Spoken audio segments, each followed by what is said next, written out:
उपदेश दे करके लोगों के बीच सुनाया करते। राजनक के लिए एक कहावत क्या बना कि जब डॉक्टर फेल कर गए, इनका इलाज हम लोगों के पास नहीं है, अब इतने कीमती शरीर में सब तंत्र है, दवाई का तंत्र सब कुछ है, लेकिन शब्द का ये सत्य है कि वह सत्य है, ये तंत्र सेट ही नहीं हो रहा है, वहाँ दवाई वहाँ काम ही नहीं कर रहा है कोई। आखिरकार इस धरती पर रहने वाले थे तो संत होते, उनका नाम था अष्टावक्र मुनि। अष्टावक्र मुनि कौन थे? कहल मुनि के पुत्र थे। कहल मुनि कौन थे? वे वशिष्ठ मुनि के खानदान के थे, भगवान राम के गुरु के खानदान के थे, जो बिहार में कहलगांव पड़ता है, भागलपुर में। उसी कहलगांव में कहल मुनि रहते थे, तपस्या करते थे। उसी के पुत्र थे अष्टावक्र मुनि, जो माँ के पेट में ही वेद पढ़ते समय माँ के पेट से बच्चा बोले थे कि यहाँ की वेद की ऋचा गलत है। उसी समय उनके पत्नी के पेट में न बच्चे थे, वे तो वेद पढ़ रहे थे। कहल मुनि लात मार दिए पत्नी के पेट पर कि बच्चा कैसा है, कभी जन्म नहीं लिया, अब ये बोलता है हम जो पढ़ रहा है उसी को अभी बोल रहा है। मतलब क्रोध आ गया, पेट पर लात मार दी, पेट में चढ़ा हो गए। वही अष्टावक्र मुनि इस धरती पर उस समय मौजूद संत थे। इसलिए हम लोग गाते हैं सब संतन की बड़ी बलि हारी, ऐसे नहीं गाते हम लोग, उनका इतिहास है। उनके हृदय में उनको का राजा जनक को जो दुख हुआ, जो पीड़ा था, वह पीड़ा के लिए उनके हृदय कलप उठा। इतना सुंदर राजा, प्रजाओं पर ख्याल रखने वाला, माता पिता के समान राजा, और आज राजा का दुख, इसलिए हम अभी पढ़े दुख भंजन भव फंदन, दुख का भंजन और भव का फंदन कौन छुड़ाएंगे?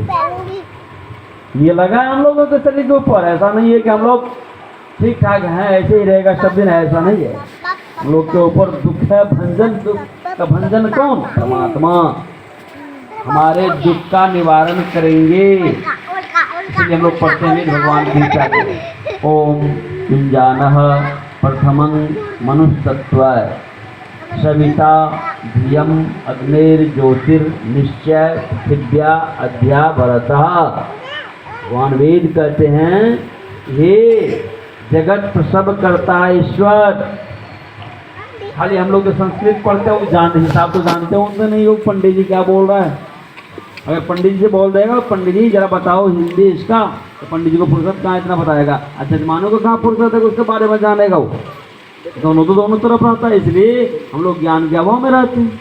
अगर उसके अर्थ को समझ जाए सही कि भगवान वेद कहते क्या है, तो ओम युञ्जान, ओम मतलब ओम को ही हम लोग पाला सृष्टि में देखें, किसी भी संप्रदाय में ओम बोला जाता है, किसी भी संप्रदाय में। इसलिए हम लोग कहते हैं सब संत का क्या नाम है? संत मत। संत मत क्या करे? संत मतलब संत का मत, मतलब विचार, उसे कहते हैं हम लोग संत मत। तो जिन संप्रदाय में जाएंगे तो उसमें ओम का विश्वास रखा जाता है। अब कहेंगे जैसे मुसलमान भाई कहते अल्लाह अकबर, अल्लाह, तो अकबर ओ है तो ओ ऊ, उसी में ओ का अगला स्वर है ऊ, फिर व्यंजन में मो। तो अल्लाह अकबर को पूरा रूप से अगर उसको पढ़ा जाएगा तो वो भी वही बोलता है, भले शब्द में। जैसे बच्चे तीन खेलते, मैं यहाँ पे कहूँगा एक शब्द, भले हम शब्द को नहीं जानते, वस्तु एक ही है। जैसे मुसलमान का बच्चा बोल रहा है हिंदवाना, अंग्रेज का बच्चा बोल रहा है वाटरमेलन, और जो हिंदू का बच्चा है वह उसको बोल रहा है तारबुज। बच्चे को खेल खेलने के क्रम में इनाम मिला, पैसे मिला। अब तीनों बच्चे अपनी भाषा में बोल रहा है।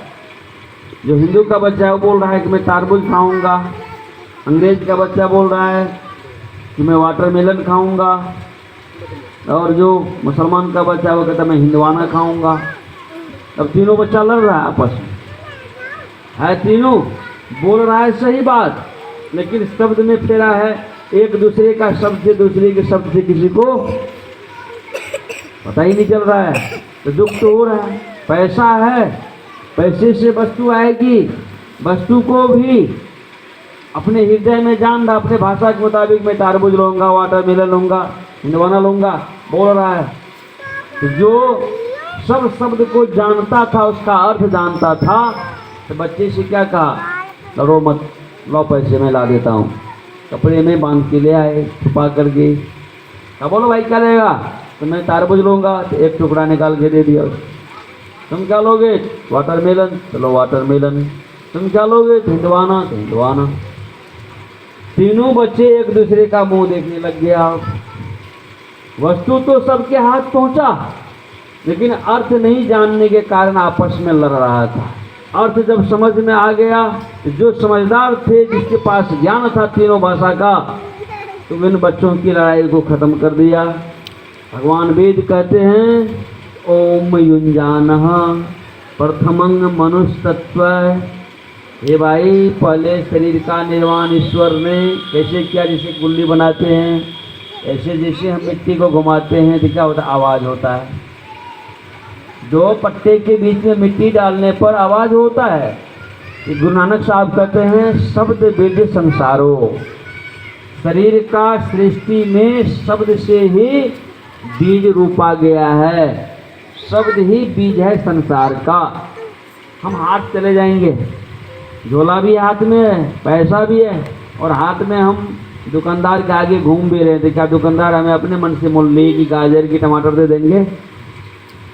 हम जो लेने गए तो उस वस्तु को बोलना पड़ेगा, फिर उसमें बोल देंगे तो क्या, उसका जो रेट है, रेट के बारे में दोनों में बातचीत करना पड़ेगा, शब्द बोलना पड़ेगा, दोनों का मेल मिलेगा तब हम सौदा खरीदते। उसी तरह से संत महापुरुष कहते हैं कि हे जगत प्रसव करता ईश्वर। प्रसव करता मतलब प्रसव काल से हम लोग सब आए। प्रसव मतलब माँ के पेट में हम एक दिन कितना दिन रहे, साई को सियत मास 10 लागे, ठोक ठोक के बीनी चदरिया, झीनी झीनी बीनी चदरिया। बहुत महीन तार से इस शरीर को ईश्वर ने 9 और 10 महीने के बीच में इसकी बुनाई किए हैं। इसकी बुनाई का जड़ कहाँ है, बुनने का स्थान कहाँ है? तो कहते हैं अष्ट कमल दल चरखा डोले, 5 तत्व 3 गुण चदरिया। क्या इसका अर्थ होगा भाई, बताओ, इसमें से कोई अर्थ बता सकोगे?